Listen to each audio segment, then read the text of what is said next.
जय माँ संतोषी। दोस्तों, कैसे हैं आप सब? द सॉन्ग में आप सभी का स्वागत है।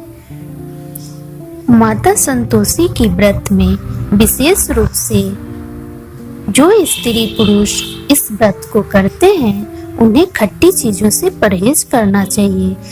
ना ही खट्टी चीजों को हाथ लगाने चाहिए और ना खानी चाहिए। मैंने पिछले वीडियो में व्रत की पूजन विधि बता दिया है। अब जाने माता संतोषी की व्रत कथा। एक बुढ़िया थी जिसके 7 बेटे थे। उनमें से 6 कमाते थे और एक न कमाने वाला था। वह बुढ़िया उन 6 को अच्छी रसोई बनाकर बड़े प्रेम से खिलाती, पर 7वें को बचा खुचा जूठन खिलाती थी। परंतु वह भोला था, अतः मन में कुछ भी विचार नहीं करता था। एक दिन वह अपनी पत्नी से बोला, देखो मेरी माता को मुझसे कितना प्रेम है। उसने कहा, वह तुम्हें सभी की जूठन खिलाती है, फिर भी तुम ऐसा करते हो। चाहे तो तुम समय आने पर देख सकते हो। एक दिन बहुत बड़ा त्योहार आया। बुढ़िया ने 7 प्रकार के भोजन और चूरमे के लड्डू बनाए। 7वां लड़का यह बात जांचने के लिए सिर दुखने का बहाना करके पतला कपड़ा ओढ़कर सो गया और देखने लगा माँ ने 6 भाइयों को बहुत अच्छे आसनों पर बिठाया और 7 प्रकार के भोजन और लड्डू परोसे। वह उन्हें बड़े प्रेम से खिला रही है। जब वे 6 उठ गए तो माँ ने उनकी थालियों से जूठन इकट्ठी की और उनसे एक लड्डू बनाया। फिर वह 7वें लड़कों से बोली, अरे रोटी खा ले। वो बोला, माँ मैं भोजन नहीं करूँगा, मैं तो परदेश जा रहा हूँ। माँ ने कहा, कल जाता है तो आज ही चला जा। वह घर से निकल गया। चलते समय उसे अपनी पत्नी की याद आई जो गौशाला में कंडे थाप रही थी। वह बोला, हम विदेश को जा रहे हैं, आएंगे कछु काल, तुम रहियो संतोष से, धर्म अपनो पाल। इस पर उसकी पत्नी बोली, जाओ पिया आनंद से, हमारी सोच हटाए, राम भरोसे हम रहे, ईश्वर तुम्हें सहाय। देहु निशानी आपनी, देखो धरो में धीर, असुधि हमारी ना बिसारियो, रखियो मन गंभीर। इस पर वह लड़का बोला, मेरे पास कुछ नहीं है, यह अंगूठी है सो ले, और मुझे भी अपनी कोई निशानी दे दे। वह बोली, मेरे पास क्या है, यह गोबर भरे हाथ है। यह कहकर उसने उसकी पीठ पर गोबर भरे हाथ की थाप मार दी। वह लड़का चल दिया। ऐसा कहते हैं इसी कारण से विवाह में पत्नी पति की पीठ पर हाथ का छापा मारती है। चलते समय वह दूर देश में पहुंचा। वह एक व्यापारी की दुकान पर जाकर बैठा। भाई मुझे नौकरी पर रख लो। व्यापारी को नौकर की जरूरत थी, अतः वह बोला कि तनख्वाह काम देखकर देंगे, तुम रह जाओ। वह सवेरे 7 बजे से रात की 12 बजे तक नौकरी करने लगा। थोड़े ही दिनों में सारा लेन देन और हिसाब किताब करने लगा। सेठ के 7 से 8 नौकर चक्कर खाने लगे। सेठ को उसने 2-3 महीने में आधे मुनाफे का हिस्सेदार बना दिया। 12 वर्ष में वह नामी सेठ बन गया और उसका मालिक उसके भरोसे काम छोड़कर कहीं बाहर चला गया। उधर उसकी औरत को सास और जेठानियां बड़ा कष्ट देने लगी। वे उसे लकड़ी लेने जंगल में भेजती, भूसे की रोटी देती, फूटे नारियल में पानी देती। वह बड़े कष्ट से जीवन बिताती थी। एक दिन जब वह लकड़ी लेने जा रही थी तो रास्ते में उसने कई औरतों को व्रत करते देखा। वह पूछने लगी, बहनों यह किसका व्रत है, कैसे करते हैं और इससे क्या फल मिलता है? तो एक स्त्री बोली, यह संतोषी माता का व्रत है, इसके करने से मनवांछित फल की प्राप्ति होती है। इससे गरीबी, मन की चिंताएं, राज के मुकदमे, कलह, रोग नष्ट होते हैं और संतान, सुख, धन, प्रसन्नता, शांति, मन पसंद वर मिलता है और बाहर गए हुए पति के दर्शन हैं।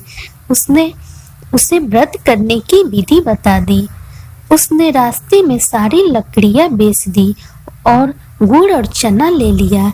उसने व्रत करने की तैयारी की। सामने एक मंदिर देखा तो पूछने लगी, यह मंदिर किसका है? तो वह कहने लगी, यह संतोषी माता का मंदिर है। वह मंदिर में गई और माता के चरणों में लौटने लगी। वह दुखी होकर विनती करने लगी, माँ, मैं अज्ञानी हूँ, मैं बहुत दुखी हूँ, मैं तुम्हारी शरण में हूँ, मेरा दुख दूर करो। माता को दया आ गई। एक शुक्रवार को उसके पति का पत्र आया और अगले शुक्रवार को पति का भेजा हुआ धन मिला। अब तो जेठ जेठानी और सास नाक सिकोड़ के कहने लगे, अब तो इसकी खातिर बढ़ेगी, यह बुलाने पर भी नहीं बोलेगी। वह बोली, पत्र और धन आवे तो सभी को अच्छा है। उसकी आंखों में आंसू आ गए। वह मंदिर में गई और माता के चरणों में गिरकर बोली, हे माँ, मैंने तुमसे पैसा कब मांगा था?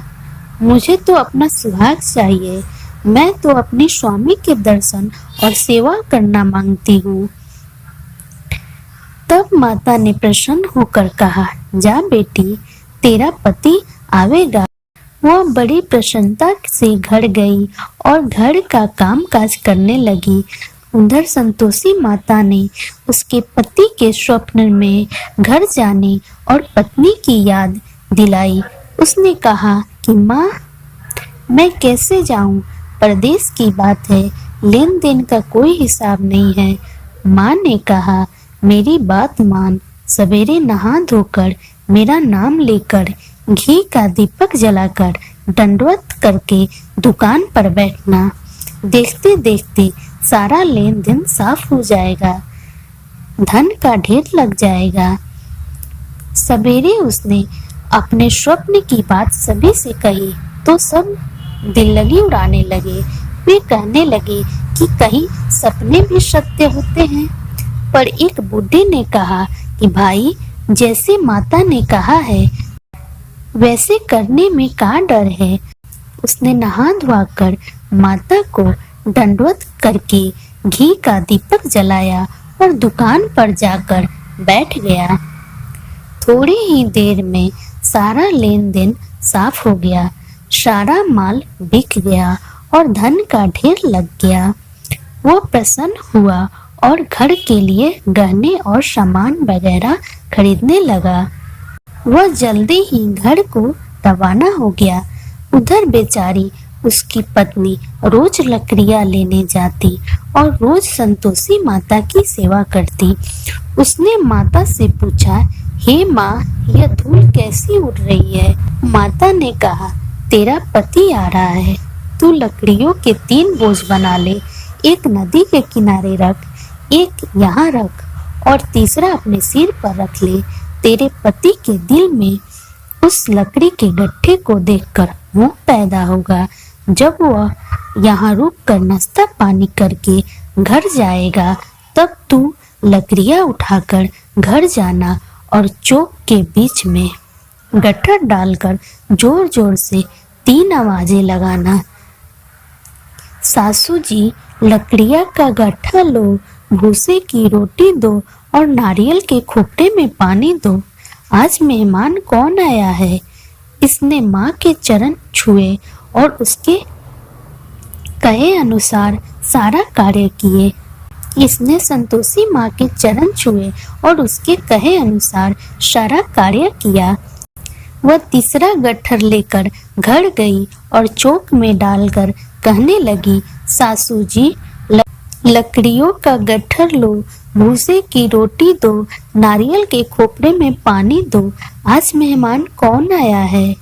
यह सुनकर सास बाहर आकर कपट भरे वचनों से उसके दिए हुए कष्टों को भुलाने के लिए कहने लगी, बेटी, तेरा पति आया है, आ मीठा भात और भोजन कर और गहने कपड़े पहन। अपनी माँ के ऐसे वचन सुनकर उसका पति बाहर आया और अपनी पत्नी के हाथ में अंगूठी देखकर व्याकुल हो गया। उसने पूछा, यह कौन है? माँ ने कहा, यह तेरी बहू है। आज 12 बरस हो गए। यह दिन भर घूमती फिरती है, काम काज करती नहीं है, तुझे देखकर नखरे करती है और मैंने तुझे और इसे देख लिया है। अब मुझे दूसरे घर की चाबी दे दो, मैं उसमें रहूंगा। माँ ने कहा, ठीक है, जैसी तेरी मर्जी। और उसने चाबियों का गुच्छा पटक दिया।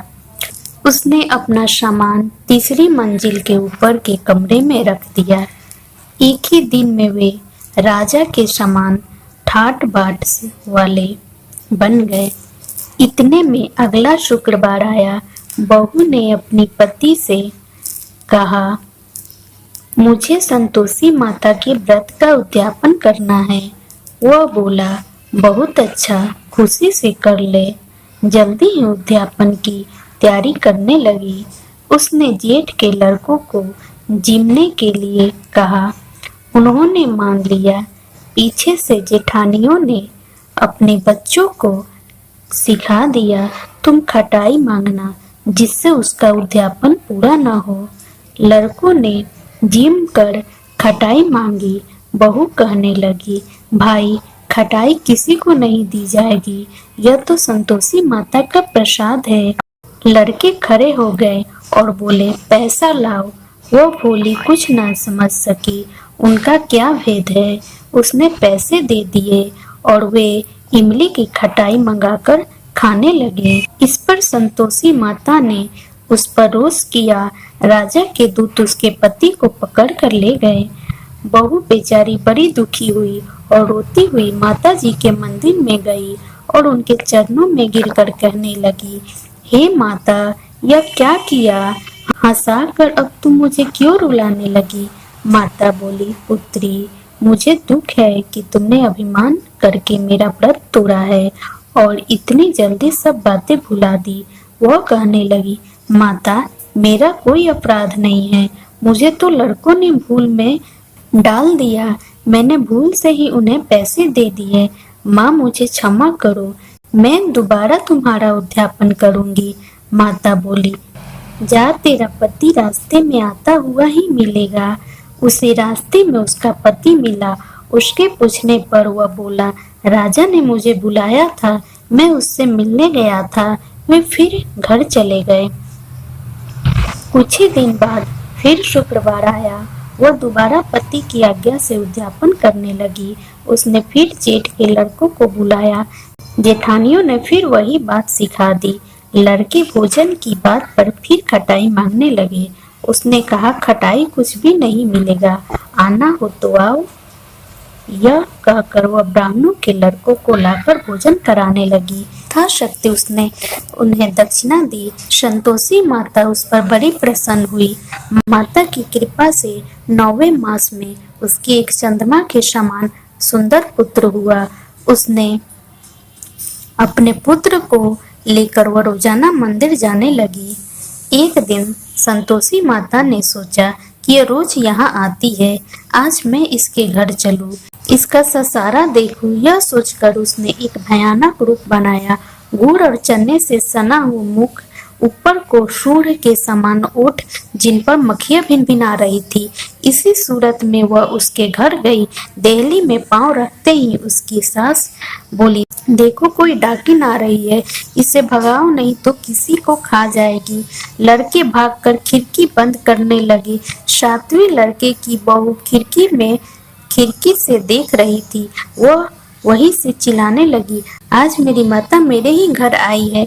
यह कहकर उसने बच्चे को दूध पीने से हटाया।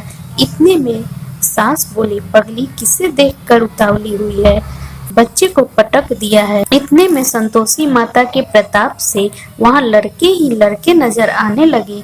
बहू बोली, सासू जी, मैं जिसका व्रत करती हूँ यह वो ही संतोषी माता है। यह कहकर उसने सारी खिड़कियां खोल दी। सबने संतोषी माता के चरण पकड़ लिए और विनती कर कहने लगे, हे माता, हम मूर्ख हैं, अज्ञानी हैं, पापनी है। तुम्हारे व्रत की विधि हम नहीं जानते। तुम्हारा व्रत भंग कर हमने बहुत बड़ा अपराध किया है। हे जगत माता, आप हमारा अपराध क्षमा करो। इस पर माता उन पर प्रसन्न हुई। बहू को जैसा फल दिया वैसे माता सबको दे। जय माता संतोषी।